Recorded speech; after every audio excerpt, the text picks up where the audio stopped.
हम एहतसाब चाहते हैं, लेकिन इन लोगों से नहीं चाहते जो हुकूमत पाकिस्तान से तनख्वाह लेते हैं और मेंबरान की बेइज्जती करते हैं। जो बातें वो शख्स आज कर रहा है, यही इस हुकूमत के वज़रा और वज़ीर-ए-आज़म तक वो बातें कर चुके हैं। एक ग्रेड 20 या 21 का बंदा उठ के आगे टीवी चैनल पे किसी अशीर बात, ऊपर की अशीर बात से ये हो ही नहीं सकता। एक दिन में 5 टीवी चैनल, स्पीकर साहब आप एक जिम्मेदार शख्स है, सारी दुनिया कह रही है कि ये नाइंसाफी हो रही है, ज्यादती हो रही है। ये पीपीपी और पीटीआई और पीएमएलएन का इशू नहीं है। अगर हमने मेंबरान की इस तरह से मीडिया ट्रायल अलाउ कर दी, वन आफ्टर अनदर, ये होता रहेगा। आप एग्जैक्टली आपके साथ कानून वही सलूक करेगा जो बाकी लोगों के साथ होता है। केस जो है वो अंडर इन्वेस्टिगेशन है। अंडर इन्वेस्टिगेशन केस के ऊपर प्रिविलेज मोशन लाना तो बिल्कुल ही एक, मैं समझता हूँ, आइन के खिलाफ हो। क्या तहरीक इंसाफ बैक फुट पर आएगी? क्या नैब के अफसर को मीडिया पर आना चाहिए था? नून लीग की तहरीक इस्तेहकाक का मुस्तकबिल क्या होगा? क्या नैब वाकई सियासी हो गया है? अस्सलाम वालेकुम, मैं हूं इमरान सुल्तान और आप देख रहे हैं प्रोग्राम तब्दीली का सफर 100 डेज एजेंडा। ये सवाल हालत तलब है, लेकिन गुज़श्ता रोज़ की यकीन दहानी की भी किसी काम में आई और आज भी वही हुआ कि हुकूमत और अपोजिशन दोनों एक दूसरे पर इल्ज़ामात लगाते रहे। ऐसे में खदशा ये पैदा हो गया कि अगर ऐसा ही चलता रहा तो कौमी असम्बली अपना वक़ार खो देगी।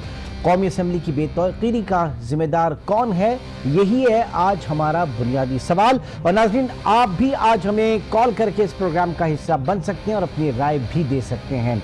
आज के प्रोग्राम में अपना जो पैनल है हमारा, उसके हवाले से बताता चलूँ। कराची में ब्यूरो चीफ कराची रफत सईद हमारे साथ मौजूद होंगे। लाहौर से हमें ज्वाइन करेंगे ब्यूरो चीफ लाहौर अनवार हाशमी, और पेशावर से हमारे साथ मौजूद हैं ब्यूरो चीफ पेशावर फरजाना अली। सबसे पहले फरजाना, आपकी तरफ आते हैं। आपसे हम ये जानना चाहेंगे कि एक रिपोर्ट आई एजीपी ऑफिस के अकाउंटेंट जनरल ऑफ पाकिस्तान की, और ये है बुलियन ट्री सुनामी के हवाले से, कि इसमें बहुत ज़्यादा जो है बद इंतज़ामी वगैरह देखी गई, और क्या इसका बड़ा चर्चा भी है। तो इसमें क्या फाइंडिंग्स हैं इस रिपोर्ट में, और तहरीक इंसाफ का क्या मौक़िफ़ है इस रिपोर्ट के हवाले से? देखिए, जो ऑडिटर जनरल की रिपोर्ट की आप बात कर रहे हैं, उसमें बेकायदगियों और बदउनवानी का लफ्ज़ इस्तेमाल किया गया है, और उसमें 2-3 इशू हैं। एक तो ये है कि नर्सरियों के लिए जो ज़मीन खरीदी गई उसकी पेमेंट का मसला है, फिर जो नर्सरियों के लिए पेमेंट पहले से दी गई उसका भी एक मसला है, फिर उसके बाद वहाँ पे जो सवाद के डीएफओ था उसको भी वो कह रहे हैं कि 2 करोड़ से ज़ायद की रकम जो है वो अदा कर दी गई, और उसमें जो डेली वेजेस पर मजदूर थे उनको काफ़ी रकम अदा की गई है जो कि कानून के दायरे से बाहर है। मतलब कानून इसकी इजाज़त नहीं देता। 2 करोड़ 12 लाख रुपए 2 करोड़ 12 लाख रुपए जो है वो डेली वेजेस को मजदूरों को दिए गए। जी बिल्कुल। तो ये कह रहे हैं, वो जो 2 करोड़ 12 लाख की आप बात कर रहे हैं उसमें वो ये कह रहे हैं कि ये इनको दिए गए हैं और जो कि गैर कानूनी है या कानून से बालातर है। इस हवाले से जब शौकत यूसुफजई जो कि सूबाई वज़ीर इत्तलात हैं, उनसे कल ही एक ब्रीफिंग के दौरान जब ये सवाल किया गया तो उन्होंने इसको एक तो मानने से इनकार कर दिया। एज़ यूजुअल आपको पता है कि ज़ाहिर है वो मान भी नहीं सकते कि बदउनवानी की कोई बात इस तरह के, और ऐसे प्रोजेक्ट में जो कि उनका आप यूँ कहें कि लैंडमार्क हो, जो कि जिस पर कि वो सारी दुनिया में ये कह चुके हों कि इस जैसा प्रोजेक्ट, और इसमें कोई शक भी नहीं है कि 70 साल में सिर्फ खैबर पख्तूनख्वा नहीं बल्कि पूरे पाकिस्तान में अगर हम बात करें तो दरख्त लगाने की बात किसी ने नहीं की, और वो इतनी बड़े पैमाने पर यानी कि 1 अरब दरख्त लगाने की जो बात हुई है वो जाहिर है इनका इनिशिएटिव था और उसको काफी अप्रिशिएट भी किया गया। और मैं बहैसियत ये ड्राफ्ट रिपोर्ट है, इसमें करप्शन का कोई तस्करा नहीं, ये भी उनकी तरफ से एक स्टेटमेंट शायद सामने आया है। देखें इमरान, मैं यही कह रही हूँ कि बुनियादी तौर पर एक पाकिस्तानी शहरी के नाते मैं इसको अप्रिशिएट करती हूँ, लेकिन इसके साथ साथ मैं एक जर्नलिस्ट होने के नाते, हम खुद पिछले 5 जब ये आ गया मतलब 2013 में टास्क फोर्स बनी, फिर 15 में ये शुरू हो गया, हम 2 साल तक यही कहते रहे कि जो एग्जैक्ट फिगर है वो दिया जाए, और वो 24 करोड़ है, ठीक है। लेकिन इसको भी अप्रिशिएट हम करते हैं कि 24 करोड़ दरख्त लगाना बहुत बड़ा इनिशिएटिव है, लेकिन फिगर को ठीक किया जाए। फिर उसके बाद मैंने खुद मतलब एज ए ब्यूरो चीफ, मेरी टीम ने, हमने कई स्टोरियां दी, इवन के जो पौधों की खरीदारी है उससे लेकर ये सारे मामला दरख्तों के लगाने तक की तादाद के, उसमें वाकई बहुत बड़ा मामला था। नंबर्स में बहुत फ़र्क था, जो पौधे ख़रीदे गए उनकी कीमतों में बहुत फ़र्क था, आम मार्केट में जो पौधे मिले उसका बहुत मसला था, इसी तरह जो इन्होंने लैंड की बात की है उसका भी मसला था। ये सारी रिपोर्ट हम देते रहे हैं। अब उन सारी चीज़ों को कंपाइल कर, और फिर आपको याद होगा कि एक बड़े मीडिया ग्रुप ने बहुत बड़ी एक इन्वेस्टिगेटिव स्टोरी भी छापी थी और उसमें बहुत सारी बातें ऐसी थी जो कि हम वक्तन फवक्तन छोटी छोटी स्टोरीज की शक्ल में देते रहे, जिनका मैं आपसे जिक्र करती रही। अब एक मुकम्मल फार्म में चीज़ आई है तो हुकूमत तो जाहिर है इसको कहेगी कि ये ठीक नहीं है, क्योंकि जैसे कि मैंने पहले भी अर्ज़ किया कि ये उनकी एक बहुत बड़ी कामयाबी थी, और इसको आप जब गलत कहने की कोशिश करते हैं या इस पर तनकीद करते हैं तो वो तो इसके जवाब भी ढूंढेंगे और बात भी करेंगे। और दूसरी बात ये है कि देखें बहुत सारी चीज़ें ऐसी होती हैं जो कि इन्वेस्टिगेशंस भी सामने आ जाती हैं। पाकिस्तान की तो आपको पता है तारीख़ है, क्या कुछ नहीं होता रहा, क्या कुछ हुकूमतों का सामने नहीं आता रहा, लेकिन जाहिर है जो बरसर इक़्तिदार हुकूमत होती है या जिस हुकूमत ने ये काम किया होता है, जिसकी चीज़ें बाद में आ रही होती हैं, तो वो इससे इनकार करते हैं। लेकिन बहरहाल मैं खुद एक जर्नलिस्ट होने के नाते गवाह हूँ इन चीज़ों की कि इसमें बेकायदगियाँ और ठीक है फरजाना, यही बेकायदगियां, बदउनवानियां, क्या कुछ होना चाहिए, कुछ समझा गया था इस तब्दीली की लहर के हवाले से, और क्या कुछ तब्दील नहीं हुआ बल्कि डायरेक्शन जो है शायद कहीं और जाती हुई नजर आ रही है। तो पर्टिकुलरली इस बुलियन ट्री सुनामी को हम आगे आने वाले प्रोग्राम में इसके ऊपर बड़ा कॉम्प्रिहेंसिव प्रोग्राम करना चाहेंगे। अब बढ़ते हैं आज के असल मुद्दे की तरफ, और वो ये है कि एक भौचाल सा इस वक्त मचा हुआ है डीजी नैब लाहौर के इंटरव्यू के हवाले से। रफत सईद ब्यूरो चीफ कराची भी हमारे साथ मौजूद हैं। क्या डीजी नैब लाहौर का यूं मीडिया में आके केसेस के बारे में बयान देना दुरुस्त अमल था, वो भी एक दिन में 5 टेलीविजन चैनल्स के ऊपर? क्या कहेंगे? देखिए इमरान, दुरुस्त और सही की बात में की जाएगी, मगर बात यह है कि जिस तरीके से उन्होंने आके बयान दिया, जिस तरीके से उन्होंने इंटरव्यू दिया, मेरे ख्याल में ये बगैर मंजूरी के हो नहीं सकता। और नैब का जिस तरह का निज़ाम है और जो उसका इंफ्रास्ट्रक्चर है, उसमें ये पॉसिबल ही नहीं है कि नैब के चेयरमैन की मंजूरी के बगैर कोई आकर इस तरीके से बात कर ले। और उन्होंने तमाम बातें वो की हैं जो कि एक लगता यह है कि उन्हें इसके लिए आमादा किया गया है, और इसके बाद उन्होंने आके एक मनसूबाबंदी से तमाम चैनल्स पर ये बात की है। अब वो तमाम बातें गले पड़ गई हैं। एक ये अलग मामला है कि उनके डिग्री के हवाले से मामला खुल गया या दीगर मामला आ गए, तो लेकिन ये अलहदा बात है। लेकिन ये सब मनसूबाबंदी से किया गया है, और इसमें नैब की पूरी हायरार्की इस बात से आगाह थी कि वो क्या बात कर। ऐसा नहीं है कि वो आकर बैठे हों किसी इंटरव्यू में और उनसे किसी ने सवाल कर लिया और वो अपने तौर पर ये बताने के लिए आमादा हो गए। लेकिन जो बातें सामने आई हैं वो आज से पहले कभी इस तरह से नहीं हुआ, जिसकी वजह से ये सारे मामला मुतनाज़ा हुए हैं। ये मुकदमे जो आज हिज़्ब इख्तिलाफ ने जिस तरीके से कौमी असम्बली में आवाज़ उठाई है, इसीलिए ये सब चीज़ें मुतनाज़ा हुई हैं कि उन्होंने इस तरह की बातें की हैं जो कभी इस तरह के मुकदमात में की नहीं जाती हैं, जो कि डीजी नैब लाहौर ने की है। ठीक है, बड़ी एक्सक्लूसिव जो इन्फॉर्मेशन, जो ट्रायल अंडर केसेस थे और जो जिस तरीके से बात की गई कि सब जुडिस मैटर्स जो हैं वो टीवी पे आके डिस्कस किए। अनवर हाशमी, आपको क्या लगता है कि नैब वाकई सियासी बुनियादों पर काम कर रही है? क्योंकि पीटीआई डे वन से ये कहती रही कि हम इदारों को सियासत से पाक करेंगे, बड़े बड़े इदारों को डीपोलिटिसाइज करेंगे। यहाँ तो मसला ही दूसरा नजर आ रहा है। फिर देखिए, डीजी नैब लाहौर सलीम शहजाद ने अपोजिशन का और उन लोगों का काम आसान कर दिया है जो केसेस में उलझे हुए थे, फंसे हुए थे, ज़ेर अताब थे, और वो नैब के कवानीन को काले कवानीन साबित करने में लगे हुए थे। तो ये अगर तो हुकूमत के मशवरे से डीजी नैब लाहौर ने ऐसा किया है, तो मैंने पहले भी कहा था कि ये हुकूमत ने अपने पाँव पे खुद कुल्हाड़ा मारा है, और अगर किसी और लॉबी के कहने पे किया है तो फिर हुकूमत चेक करे कि ऐसा क्यों हुआ है। क्योंकि जाहिर है नैब एक ऐसा इदारा है जिसका एक सूबे का सरबराह जो है वो खुद एक अदालत होता है, उसको बड़े वसी इख्तियारात दिए गए हैं, एक हसास पोस्ट है।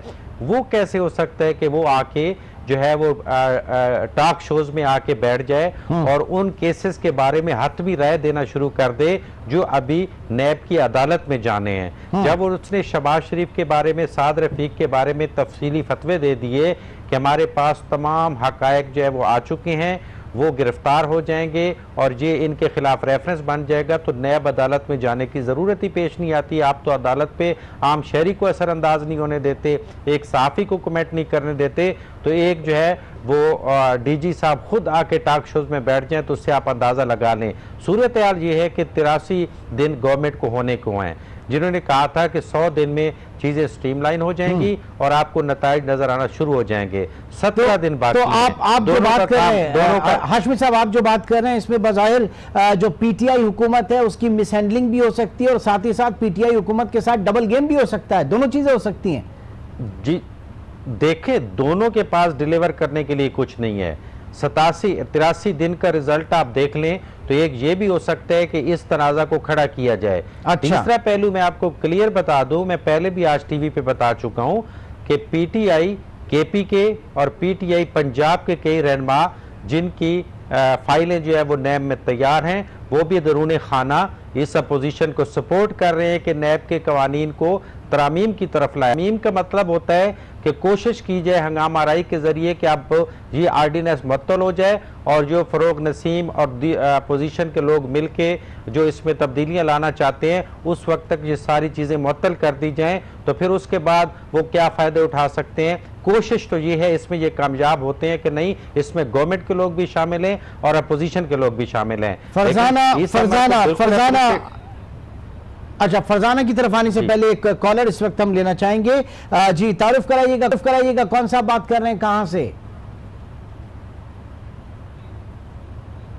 जी आप कौन सा बात कर रहे हैं, कहां से? जी मैं महमूद आलम बोल रहा हूँ लाहौर से। आप अपने टेलीफोन, आप अपने जो टीवी का वॉल्यूम है उसको बिल्कुल कम कर दीजिए। जी जी जी जी फरमाइए। हेलो, अस्सलाम वालेकुम। देखिए इमरान, अच्छा जी महमूद साहब आप बोलिए। जी मेरा क्वेश्चन ये है जी कि इमरान खान साहब सिर्फ नून लीग का ही एहतसाब करेंगे कि खुद भी कटहरे में आएंगे या जहांगीर तरीन साहब को भी कभी लाएंगे? ठीक है जी, बहुत शुक्रिया, आपका पॉइंट आ गया ना। फरजाना, इस वक्त जो बात अनवार हाशमी ने जो कॉन्स्पिरेसी थ्योरीज पेश की, जो मुमकिनात जो है उन्होंने दिखाई, वो इतनी मतलब बड़ी तशवीशनाक है दोनों जानिब से, और इसका हदफ जो है वो खुद कौमी एहतसाब ब्यूरो बन सकता है, ये इदारा बन सकता है। आप बताइए क्या सोच इस वक्त प्रिवेल कर रही है केपीके में? देखें, खैबर पख्तूनख्वा की जो बात है, आपको एहतसाब कमीशन का तजर्बा और खैबर पख्तूनख्वा हुकूमत का एहतसाब का नारा दोनों ही याद होंगे। फिर उस एहतसाब कमीशन का क्या असर हुआ? कहा तो बहुत बड़े दावे बड़े किए जाते हैं, कहा तो बड़ा जाता है कि जी हम खुद को एहतसाब के लिए पेश करते हैं, हमारे सारे के सारे लोग जो हैं उनको एहतसाब के लिए पेश करते हैं, हम अपने वजीर निकाल देंगे। उन्होंने अपने साथ जो मखलूक हुकूमत के लोग थे उनके पे ऊपर भी इल्ज़ाम लगाए, उनको निकाल दिया, और जिस वजीर को निकाल के शेरपाओ की पार्टी को निकाला, मतलब जिस वजीर की करप्शन की बुनियाद बना के, वो फिर बाद में हमने देखा कि उनके साथ सबसे आगे आगे था।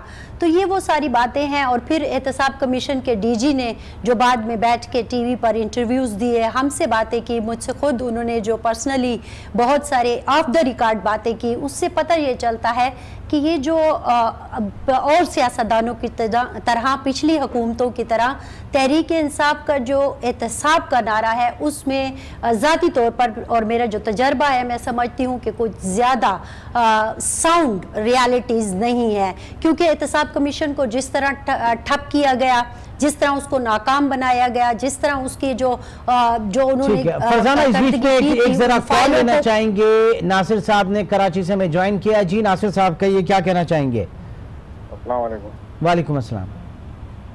जनाब, ये जाहिर हम कल से ये टीवी टॉक शो देख रहे हैं, मुख्तलिफ चैनलों से वो आ रहे हैं, डीजी नैब लाहौर जो है, और जिस तरह से उन्होंने गुफ्तगू की है, ये आपके जो पैनलिस्ट बैठे हैं, क्या उन्हें गुफ्तगू करनी चाहिए थी? अब तो सारी चीजें उन्हें इल्म नहीं थी तो हेलो, यही सवाल हमने रखा है नासिर साहब, आज के प्रोग्राम में यही सवाल रखा है, और जो अब तक की जो बात हो रही है उसके हिसाब से ऐसा बिल्कुल नहीं होना चाहिए था। लेकिन मजीद हमारा जो पैनल इस वक्त मौजूद है उनकी एक्सपर्ट व्यूज भी हम जानेंगे, लेकिन एक छोटे से चलेंगे और ब्रेक के बाद भी इस गुफ्तगू को आगे लेके चलते हैं।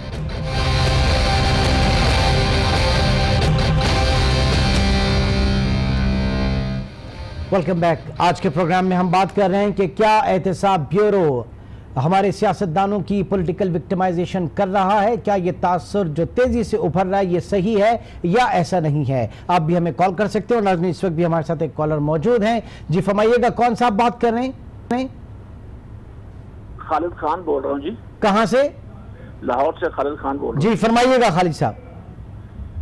बात यह है कि जो आपने कहा है सियासतदानों को जो विक्टिमाइज कर रहा है ये 100% ऐसे ही होगा।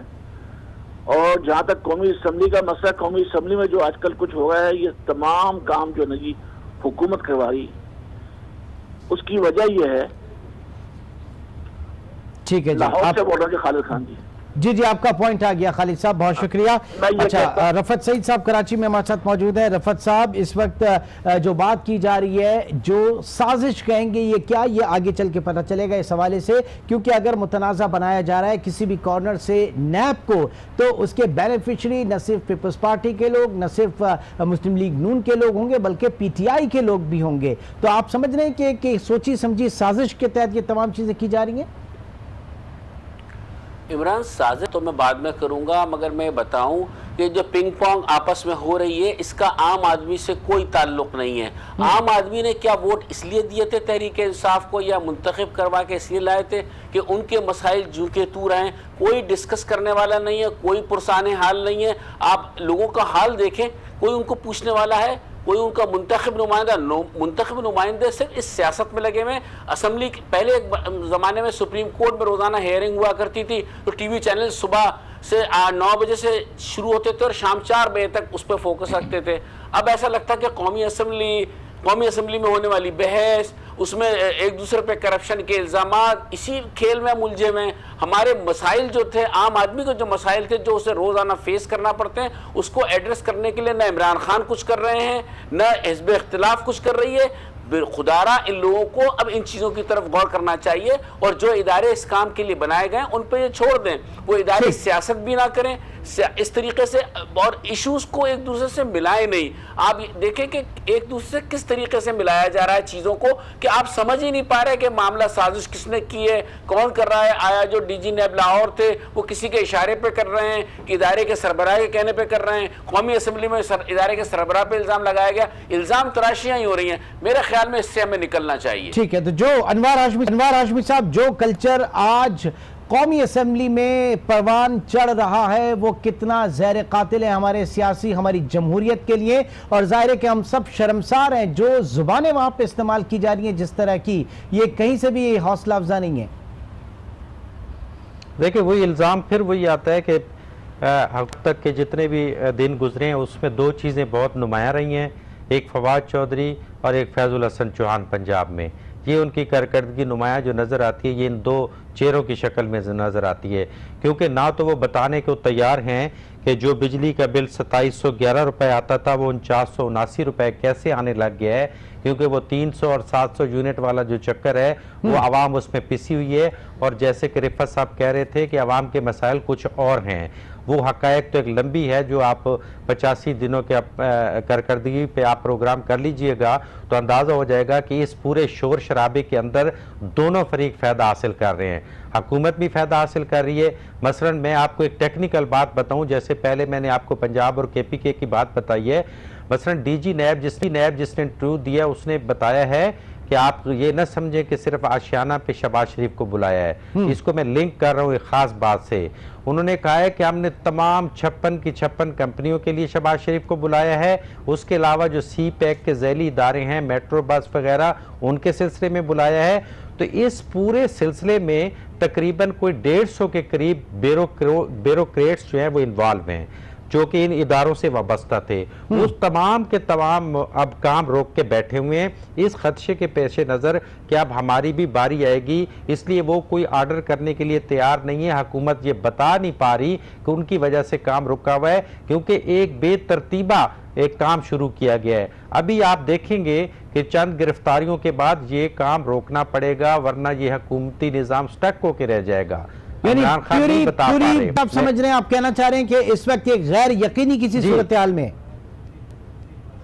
हाँ जी, ना सिर्फ गैर यकीनी बल्कि ऑन रिकॉर्ड बता रहा हूँ कि हुकूमत इसलिए वो चीज़ें नहीं दे पा रही। मसलन एक मिसाल देता हूँ कि जनूबी पंजाब की कमेटी बननी थी जिसने सिफारिशात पेश करनी थी, वो ब्यूरोक्रेसी के बगैर पॉसिबल नहीं थी। 83 दिन हो गए वो कमेटी नहीं बन पा रही। 100 डेज में रिजल्ट देना था। एक लंबी लिस्ट है कि क्या क्या चीज़ें हैं जो अभी तक नहीं हो पाई।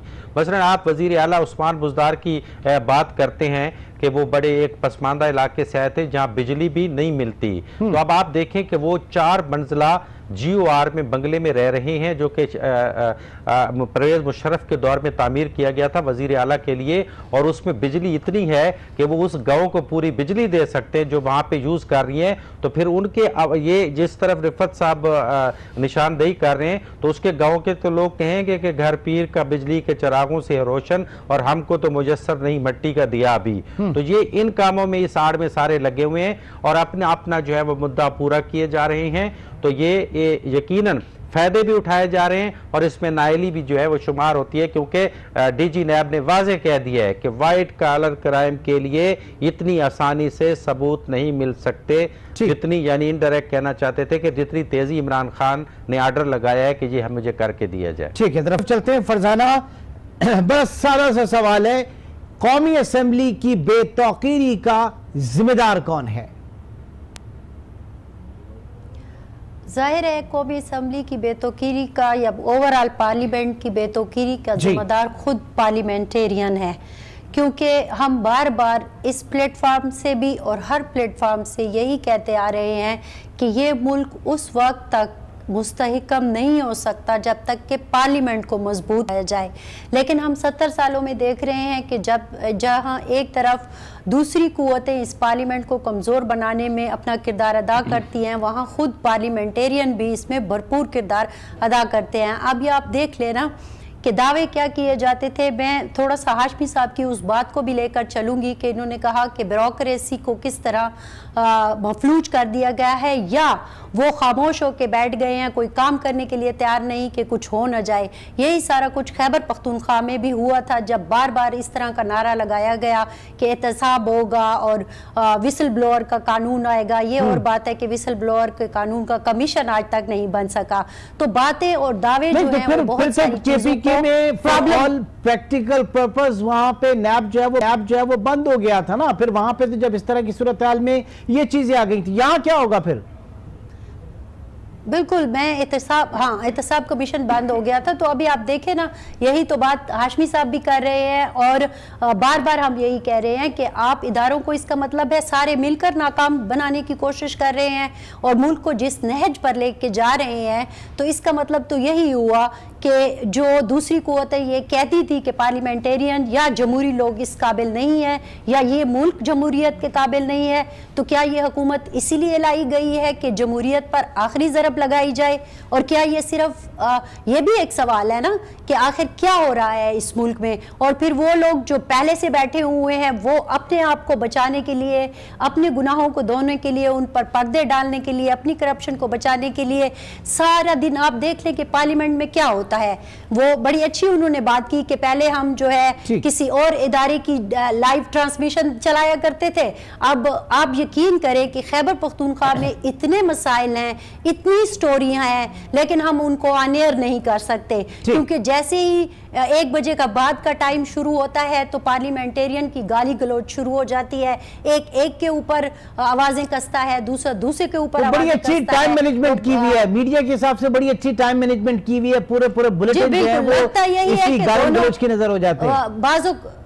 बिल्कुल इमरान, बाज़-औक़ात हम जब लोगों से, आम एक कॉमन पीपल से मिलते हैं तो वो ये कहते हैं, ऐसा लगता है कि ये सारे के सारे मिले हुए हैं। और जब ये बात करते हैं तो मुझे एकदम से एक कैंप में, जब यहाँ पर दहशतगर्दी हो रही थी और हम कैंपों में काम कर रहे थे, तो वहाँ एक 14 साल बच्चे की बात मुझे याद आ जाती है। बड़े मासूम से अंदाज ने उसमें मुझे कहा था कि ये सारे लोग, हम जब इंटरनेशनल पॉलिटिक्स की बात करते थे तो वो कहते थे कि ये सारे लोग आपस में मिले हुए हैं, बस हमारे लिए काम देखा हुआ है। तो असल में बात यही है। जरा एक आवाम की भी एक कॉल ले लेते हैं। रोजी खान कोयटा से इस वक्त हमारे साथ मौजूद है। रोजी खान साहब क्या फरमाएंगे? अस्सलाम वालेकुम इमरान साहब। जी वालेकुम अस्सलाम। इमरान साहब, सवाल तो आपने किया वो ने वो लाहौर में कल तकरीर की और इंटरव्यू देती है, इनको इंटरव्यू देने के बजाय अपने काम पे ध्यान रखना चाहिए। पिछली दफा भी मैंने आपसे बात की कि उनको काम करनी चाहिए, काम इनका है नहीं, जीरो टैलेंट है। कोई केस बना देते हैं और केस वो क्या नाम है कुछ साल पड़ा रहते हैं, इनका कोई वो नतीजा ही नहीं आता। ठीक है जनाब, जिसको जो काम करना चाहिए वो काम नहीं कर रहा, बाकी उस अपने काम के अलावा सारे काम कर रहे हैं। और यही वजह है कि इस वक्त हमारे इदारे जिनको हम चाह रहे थे कि मजबूत हों, सियासी असर और रसूख से पाक हों, लेकिन उसका उल्टा हो रहा है। एक छोटा सा ब्रेक के बाद दोबारा मिलते हैं। एक प्रिविलेज मोशन जो है वो भी आ चुकी है। अब वजीर इत्तलात साहब कहते हैं कि ये प्रिविलेज मोशन जो है अनकॉन्स्टिट्यूशनल है और नैब के तहकीकात पर असरअंदाज होने की कोशिश की जा रही है। किस तरह से हुकूमत इसको ट्रीट कर रही है?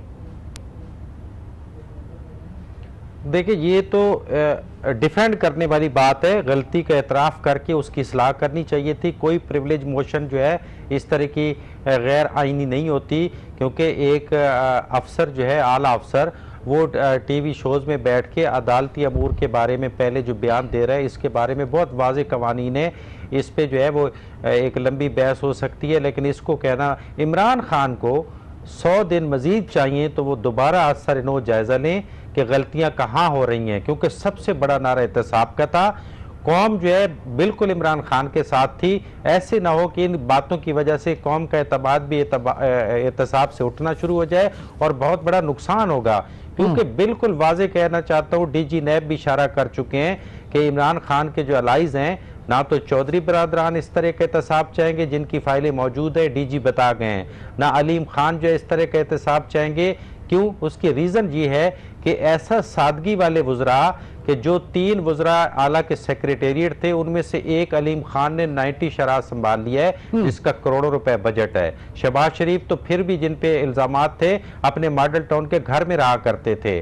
तो आप इमरान खान को इन चीज़ों पे नज़र रखनी पड़ेगी।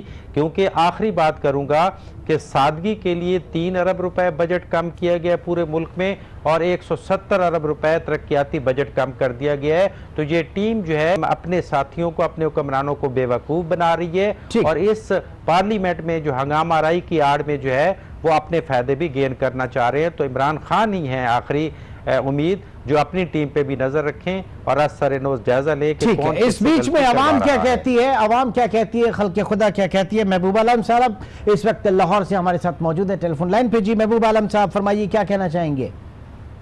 जी, मैं ये अर्ज करना चाह रहा हूँ कि जो हमारी पार्लियामेंट की बेतौकीरी हो रही है, इसमें बिल्कुल मैं समझता हूँ कि सरासर इमरान खान साहब और उनकी टीम मुलव्वस है।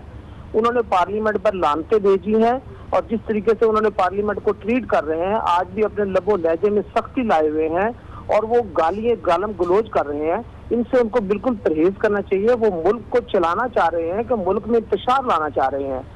ठीक है जी, आपका पॉइंट आ गया। रफत सईद भी इस वक्त हमारे साथ मौजूद है, ब्यूरो चीफ कराची। रफत साहब, ये जो कल्चर इस वक्त परवान चढ़ रहा है, कितना खराब कल्चर है और कितना हमें इससे नुकसान होगा with in the parliament and outside the parliament? Imran, मैं तो बहुत सारी बातें करना चाहता था। इससे पहले जिन लोगों ने जो बातें की उनके कुछ जवाब भी देना चाह रहा था, लेकिन मेरे ख्याल में आपका राब्ता नहीं हो पाया था मुझसे। मैं सिर्फ ये कहूँगा कि जिस हुकूमत से तहरीक लब्बैक कंट्रोल नहीं हो रही है, वो किस चीज़ को कंट्रोल करेगी? क्या वो करप्शन को कंट्रोल करेगी? क्या वो इन सियासतदानों को कंट्रोल करेगी? ये सूरत हाल है। और जहाँ तक आपने बात की अरकान असम्बली की, जितनी गैर पार्लिमानी ज़बान इस कौमी असम्बली में इस्तेमाल हो रही है, आज से पहले कभी नहीं हुई।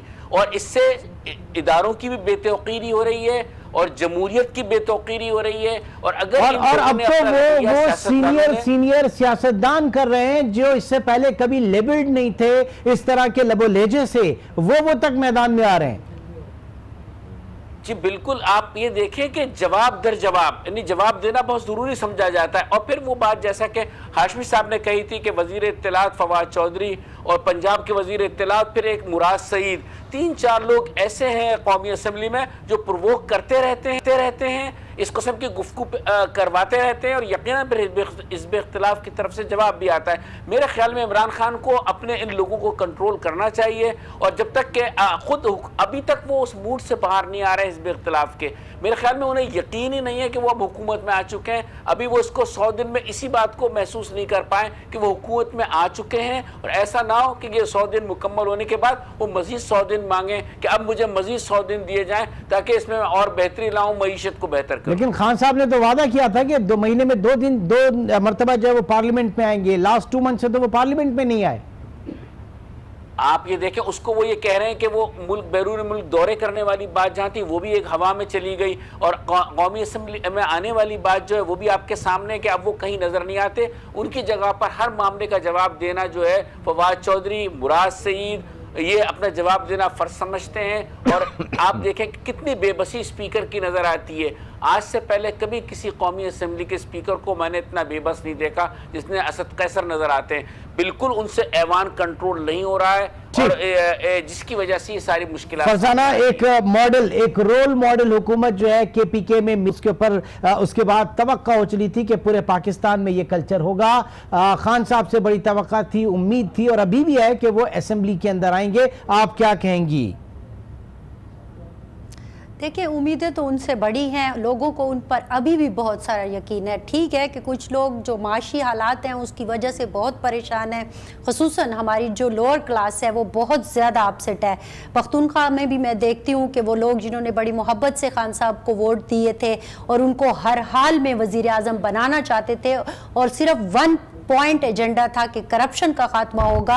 आप यकीन करें कि जब हम इलेक्शन के लिए बाहर जाते थे, लोगों से इंटरव्यूज देते थे, तो वो सिर्फ एक ही बात करते थे कि इस मुल्क का बुनियादी मसला करप्शन है और इसे सिर्फ खान साहब ही खत्म कर सकते हैं। बहुत बहुत शुक्रिया। इस मुल्क के बुनियादी मसाइल को हल करने के लिए